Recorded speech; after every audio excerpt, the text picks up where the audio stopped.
Come with me as me and my class tries Sexy Smooth Wax.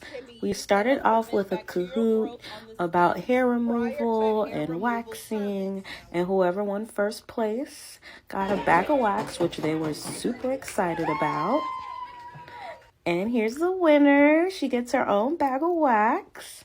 And then my nighttime students, they were ready for their hands-on. So we pulled out the silicone mat, which is kind of like our fake skin, and kind of practice our strips and how we lay it on the body and gets them more comfortable and helps them develop their technique. So we do this a lot, and we're able to recycle the wax. So we just peel it off and put it back on our pot. And then they wanted to try it on actual skin. So here's one of my students waxing another student's back. And they were loving it. They love the color. They love the pull. And we were just really having fun and enjoying ourselves. See you for our next hands-on. Bye.